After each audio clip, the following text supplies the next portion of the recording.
14m 이제 대덕 전파 전문대에서 그다음에 이제 KBN으로 이제 가고, KBN은 이제 현역으로서 뭐 여전히 굉장히 경쟁력 있는 그런 장비이긴 한데, 또 우리나라 전파 천문학계가 이제 그 뒤로 알마에 이제 들어가서 지금 많은 관측하고 연구도 좋은 훌륭한 연구 많이 나오고 있잖아요.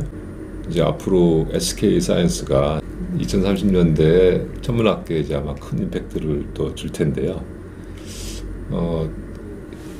KBN 건설을 이제 주도하신 그 입장에서 이제 앞으로 우리나라 전파 천문학 분야의 좀 전망이나 또는 방향에 대한 가이드라인 같은 것을 좀 생각하신 게 있다면은 우리가 어떤 역할을 또 어떤 장비로 어떻게 가는 게 좋다고 생각하시나요?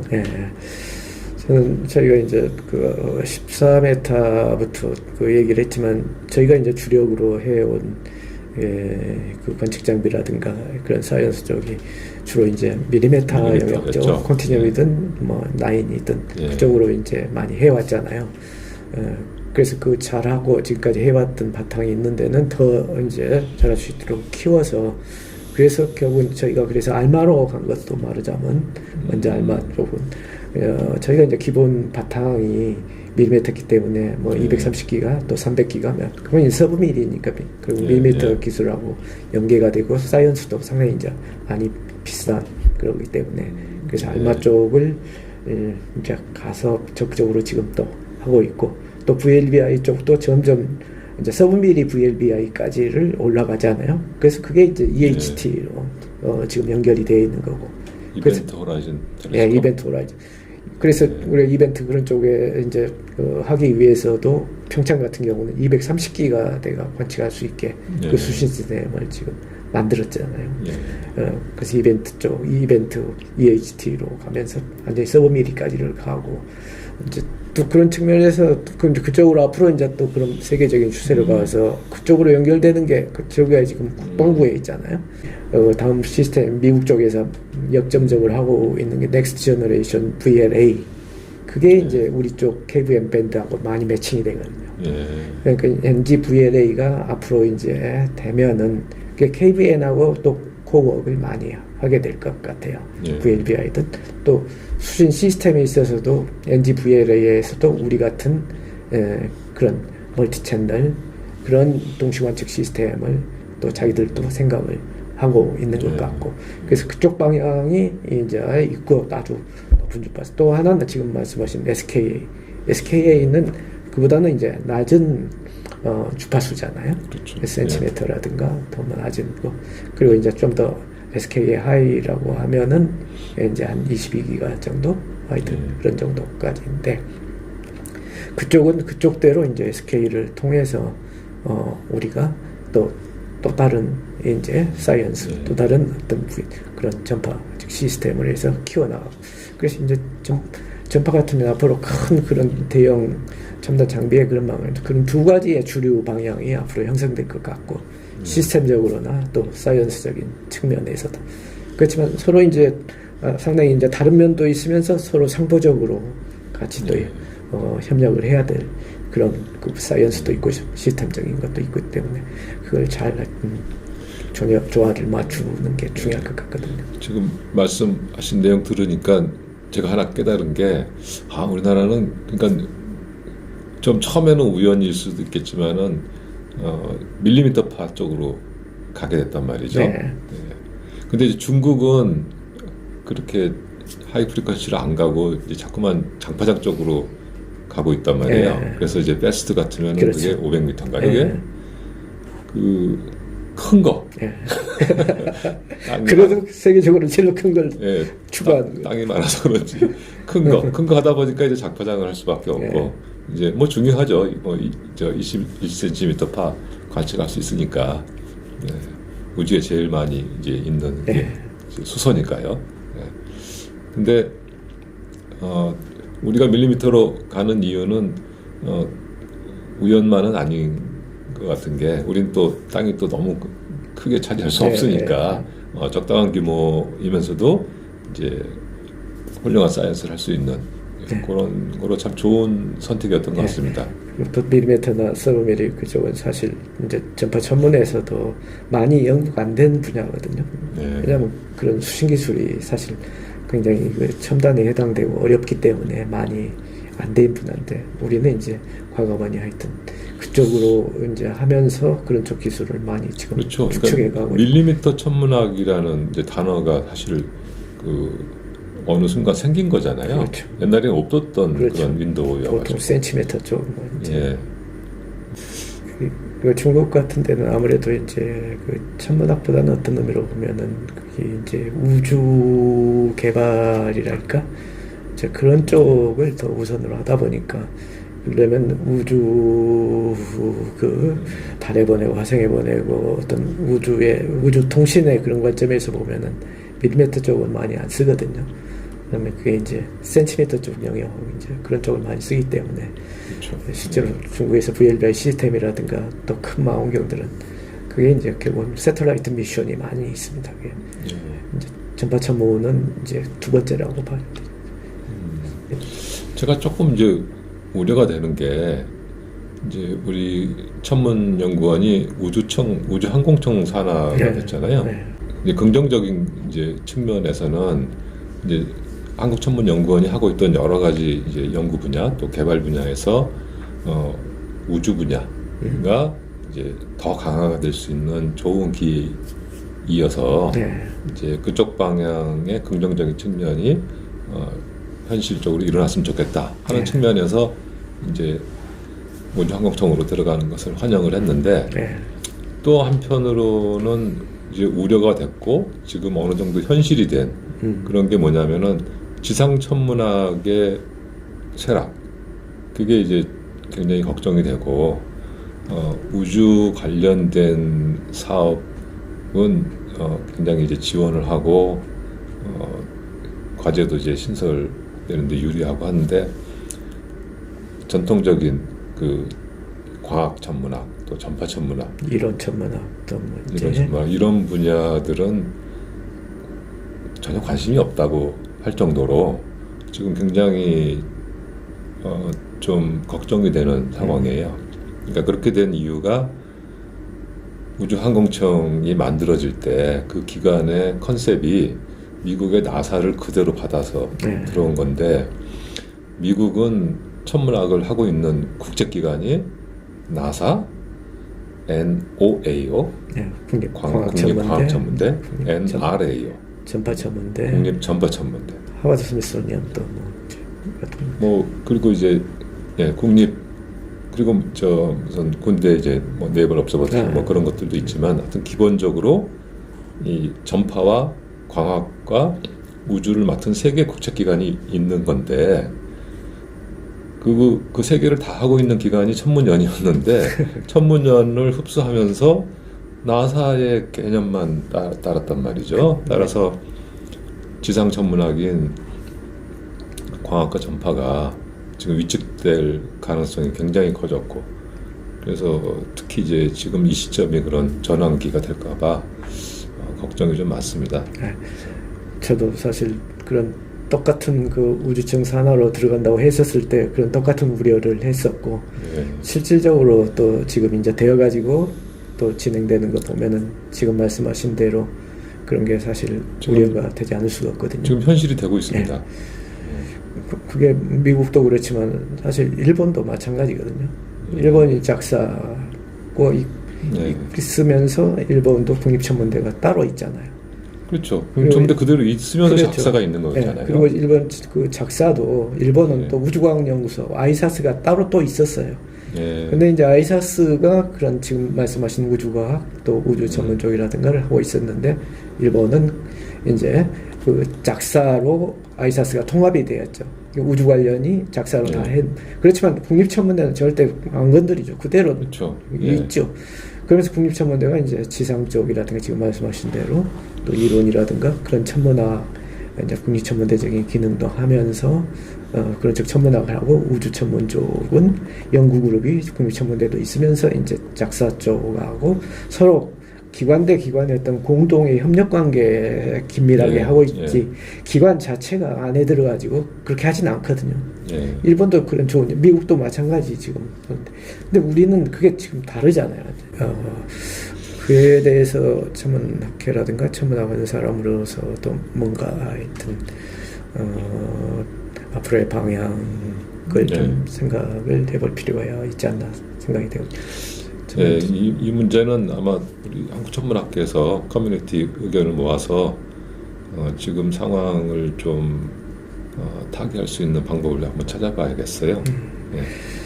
그래서 뭐 오늘 그 전파천문학계 이제 그 향후를 여쭤보신 김에 그 말씀을 좀 여쭤봤습니다. 네, 저도 지금 우주청으로 가서 그 산하에 들어가서 여러 가지로 우주 개발이라든가 우주 산업 쪽을 역점을 두고 하니까 이제 천문 그런 입장에서는 지금 말씀하신 대로 스페이스에 나가서 천문학하는 쪽 그쪽은 좀 많은 이제 발전이 있을 걸로 기대하고 실제로 이런 체제가 사실은 맞지는 않지만 미국이라든가 일본하고 비교해봐도 너무나 잘 알 수 있고 이게 좀 우리나라적인 좀 방향이 좀 틀린 거지만은 기왕에 간 김에는 우주 천문 쪽을 좀 잘 해줄 수 있는 일단 바탕이 됐으면 하는 바람이고 지금 말씀하신 대로 지상 쪽이라든가 또 이론 수치 하여튼 그런 쪽 관련해서 그런 쪽 분야를 어떻게 이제 균형 있게 지금까지 해온 대로라도 또 앞으로 했던 그런 방향을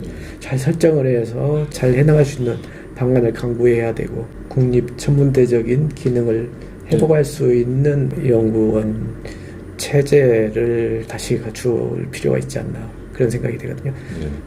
지금 같은 상황에서 저희가 목소리를 좀 높여서 이제 우주 항공청이 생길 때 잘못된 개념으로 생긴 거니까 이걸 빨리 인식을 시키시고 수천 년간 이 땅에서 이루어지고 있었던 그 정통 천문학 분야, 핵심 천문학 분야가 지금 단절될 위기에 처했다 하는 걸 좀 열심히 인식을 시켜서 지금 상황 반전을 좀 해야 될 것 같습니다. 근데 이렇게 해서 몇 년 지나면은 상당히 이제 여러 가지 어려움이 더 생길 수가 있거든요. 우리나라 천문학이 세계적인 수준으로 막 올라가려고 하는 이 순간에 치명타를 가하는 그런 행위가 되죠.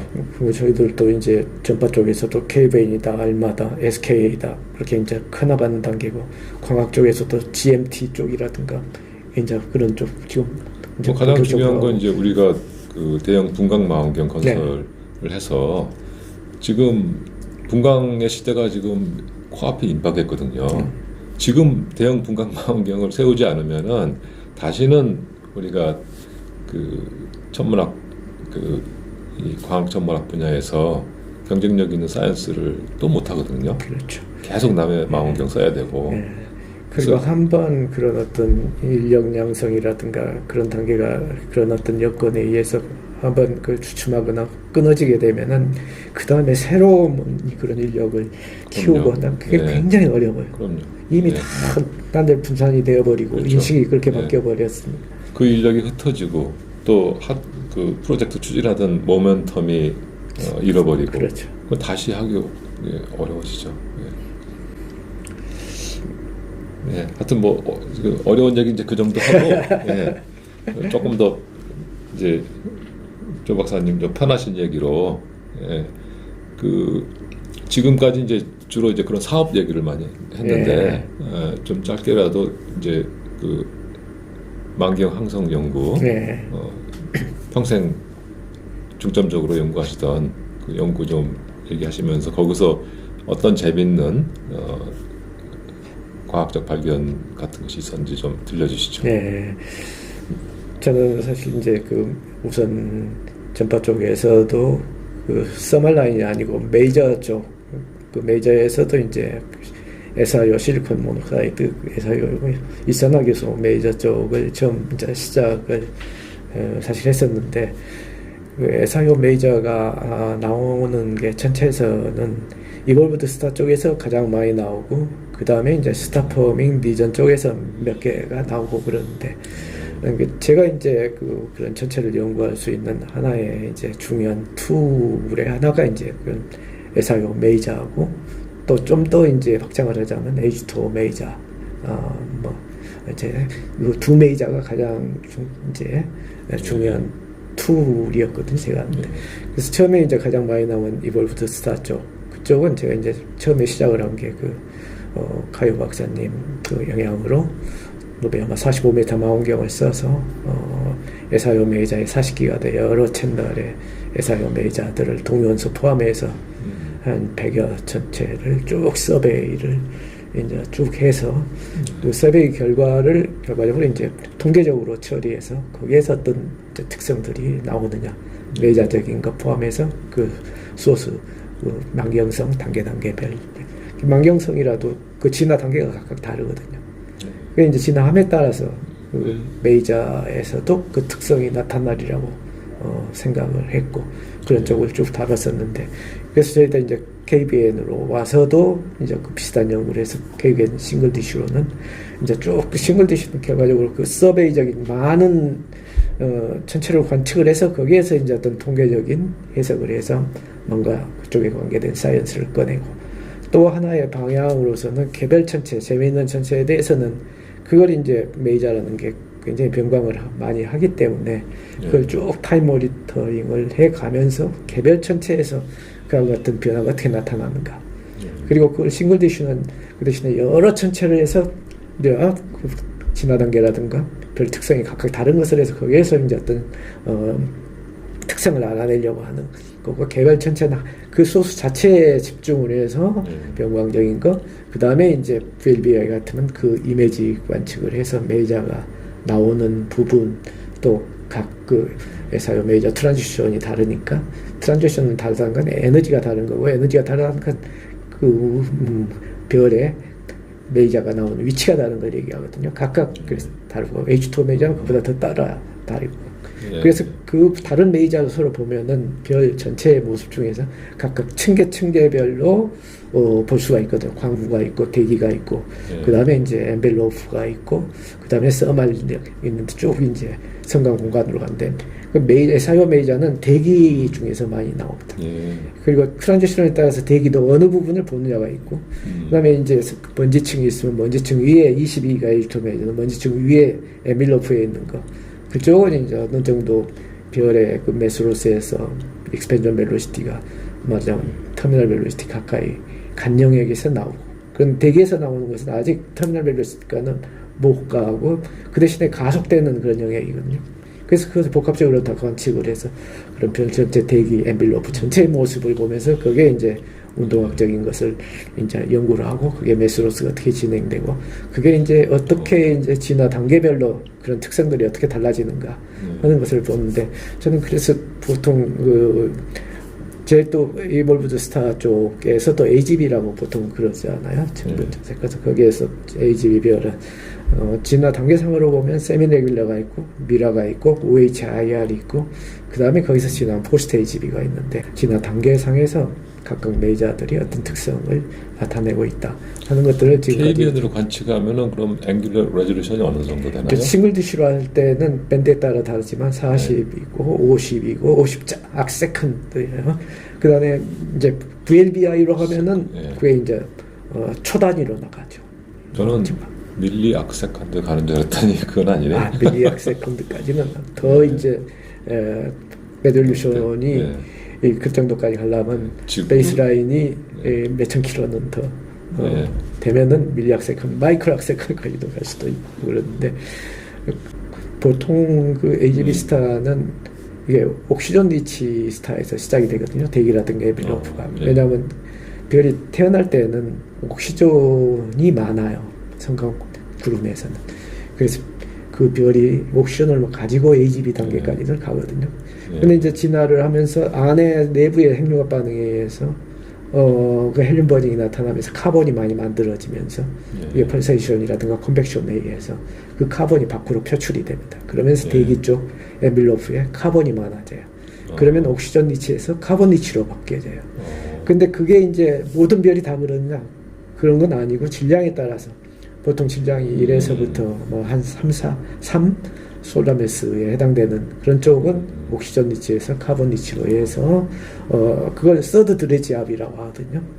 그게 준설. 나이에도 의존하고 질량에도 의존해서 그렇죠. 예, 그 두 개의 파라미터 스페이스에서 어떤 달라. 별의 그 위치가 정해지겠네요. 별의 ILR도 칼라다 여운에서 위치가 달라지고 그러니까 그 별의 진화 단계상 AGB에서도 그게 이제 진화를 하면서 옥시전 리치가 됐다가 카본 리치가 됐다가 카본 리치로 쭉 되면서 포스트 AGB까지 가서 플라네타리 네뷸라로 가는 건데 그게 이제 카본 리치로 되는 것은 안에서 카본이 만들어진 게 이제 서드 드레이압에 의해서 그게 대기하고 엠빌로프까지 카본이 전달돼서 카본 리치로 되는 그거는 1에서 대략 3솔라메스고 그 다음에 1보다 더 적은 별, 3보다 더 큰 별은 그대로 그게 옥시전 리치로 그대로 갑니다.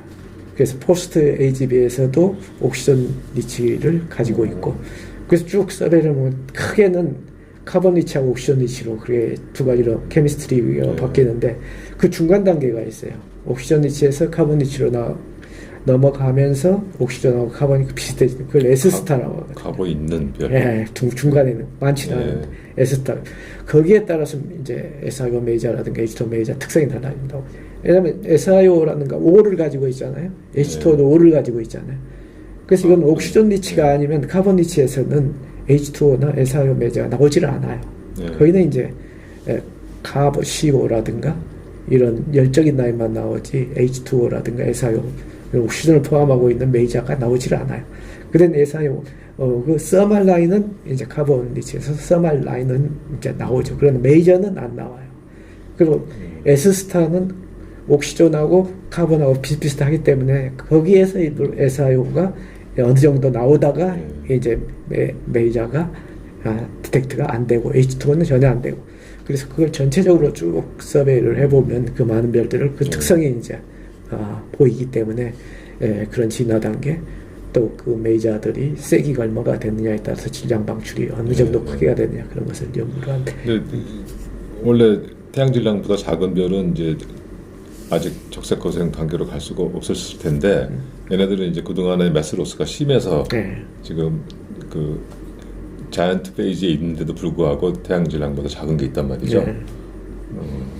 그리고 그런 쪽에서는 그대로 이제 옥시전으로 그러니까 플라네타리 네뷸라로 가는 그런 쪽이 아직 사실 굉장히 모델 디펜던트하기 때문에 매스에 따라서도 지금 이론적인 그런 것으로 1, 3 뭐 얘기하지 실제로는 또 이제 그건 더 많이 연구를 해봐야 될 거고. 은하내에서는 대개 그런 별들이 은 이상으로 어디 있습니까? 벌지 쪽에 AGB 스타들이 많이 벌지 쪽에 많이 모여 있고 그 다음에 이제 스타 포밍 리전 쪽에서는 SIO 메이저가 나오는 게 기존에 이제 5개 소스밖에 없었어요. 오리온 KL에서 제일 먼저 발견이 돼서 그게 나왔었고. 근데 이제 제가 그 우리 KBN 싱글 디시로 해서 스타 포밍 리전 쪽에서 SIO 메이저 2개를 더 발견해서 7개가 된 거죠, 지금은. 그래서 그게 이제 네터에 냈던 거고. 또 그런 과정에서 그런 새로 이제 발견된 메이저 전체 같고 또 같은 메이저 트랜지션에서도 SIO 같으면 거기 노테이션 트랜지션이나 바이브레이션 스테이션 굉장히 많잖아요. 또 그게 또 아이소톱 29 SIO, 30 SIO 그 아이소톱 메이저도 그런 것도 다 메이저를 내거든요. 근데 그 트랜지션에 따라서 이제 메이저가 발견이 된 것도 있고 안 된 것도 있는데 제가 그 발견이 안 된 그런 SIO 메이저의 트랜지션들을 관측을 몇 개를 해서 새로 이제 발견을 한 것들이 몇 개 트랜지션이 있고 몇 개 천체가 있거든요. 가령 카이 시그니 같은 그런 별에서 SIO V3에 저희가 2일 라인 이제 처음으로 발견을 했고 그다음에 오리온 쪽에서는 SI 그 18호 지금까지는 SI의 그 동위원소 29, 30 SIO 그 메이저들 그런 라인들만 이제 발견이 됐었는데 제가 그러면 SI5의 동위원소 그것도 이제 실제로 이볼브드 스타라든가 오리온 캐리어 같이 그렇게 굉장히 많은 물질이 모여 있으면 거기에서도 그런 것들이 생겨야 될 게 아니냐 해가지고 그런 SI18호 그쪽을 이제 관측을 하려고 했더니 그 주파수도 정확히 아직 측정이 안 돼 있었어요. 그래서 그 주파수를 먼저 측정을 해야 그 알려진 네스트 주파수를 써서 전파망원경 세팅을 해서 전체를 관측해서 그걸 이제 디텍트가 되느냐 시험할 수 있거든요. 그럼 주파수를 측정하려면 그 분자를 연구해야 되거든요. 예. 그럼 그 분자의 그 트란지션의 주파수가 정확히 얼마나 측정해야 되는데 그때 이제 일본 같으면 분자 연구소가 있어서 그건 이제 실험실에서 한단 실험실에서요. 말이죠? 예. 근데 우리나라는 이제 그런 쪽을 없었죠. 그런 연구 분야가 네. 형성이 안 돼. 일본에 그래서 이제 그쪽 분자 연구소에 하는 분하고 협력을 해서 주파수를 측정을 정확히 했고 그걸 가지고 노베아마 45m 망원경에 세팅을 해서 오리온에서 그걸 또 처음으로 발견했죠. 우리 지상에서는 또 이론적으로는 어떤 원소가 알잖아요. 예. 근데 실제로 우주에서 그게 이제 검출이 안 된 것들이 많잖아요. 예. 근데 우주 지상에 있는 그런 여러 가지 분자들이 사실 저는 우주에는 다 있으리라고 생각이 되거든요. 다만 그 분자들이 얼마나 있고 얼마나 가까이 있어가지고 우리가 지금 현재 어떤 전파 관측 기술로 디텍트를 할 수 있느냐 없느냐지 그게 없어서 관측이 안 되겠는 거가 아니기 때문에 그런 관측 가능성이 많은 그런 그 지상에서 알려진 그런 분자들을 이제 정확한 주파수를 측정해가지고 전파 망원경 세팅해서 그런 있을 만한 천체에 관측을 해서 그리고 또 새로운 분자들을 디텍트한 거 그런 쪽 연구 분야가 형성이 되어 있습니다. 특히 이제 알마 같으면은 굉장히 그 센시티비티가 좋기 때문에 새로운 라인들이 많이 발견이 되고 그 중에 하나가 이제 유기 분자라든가 아미노산이라든가 그게 생명하고 직결되기 때문에 그런 쪽에 대한 관측을 많이 또 하게 되죠.